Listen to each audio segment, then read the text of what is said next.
ধ্বংসস্তূপ পরিদর্শনে গিয়ে কি বার্তা দিলেন নেতানিয়াহু? ইরান হামলার প্রতিবাদে ইসরায়েল জুড়ে বিভিন্ন অঞ্চলে হামলা চালিয়েছে ইরান।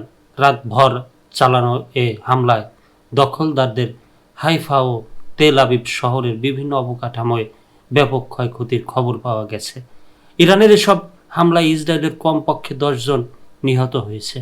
রোববার ইরানের হামলায় ধ্বংস হওয়া বিভিন্ন স্থান পরিদর্শন করতে যান ইসরায়েলের প্রধানমন্ত্রী বেনিয়ামিন নেতানিয়াহু। ধ্বংসস্তূপ পরিদর্শনকালে তিনি তার সামাজিক যোগাযোগ মাধ্যম ফেসবুকে একটি পোস্ট লেখেন। এ পোস্টে নেতানিয়াহু লেখেন, ইসরায়েলি নারী, শিশু ও নিরপরাধ সাধারণ মানুষকে হত্যা করার জন্য খুব বড় মূল্য দিতে হবে ইরানকে, আর তা খুব শিগগিরই ঘটবে।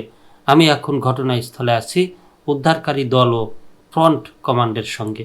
ইসরায়েলের জনগণের পক্ষ থেকে আমরা ক্ষতিগ্রস্ত পরিবারগুলোকে সহানুভূতি জানাচ্ছি। তিনি আরও বলেন, আবার সবাইকে বলছি, আপনারা নির্দেশনা মেনে চলুন, এতে জীবন রক্ষা পায়।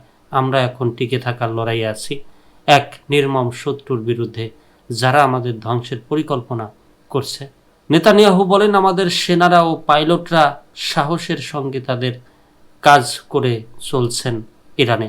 এটি আমাদের বেঁচে থাকার যুদ্ধ। আমরা তাদের ওপর আরও কঠিন আঘাত আনব এবং আমরাই জয়ী হব।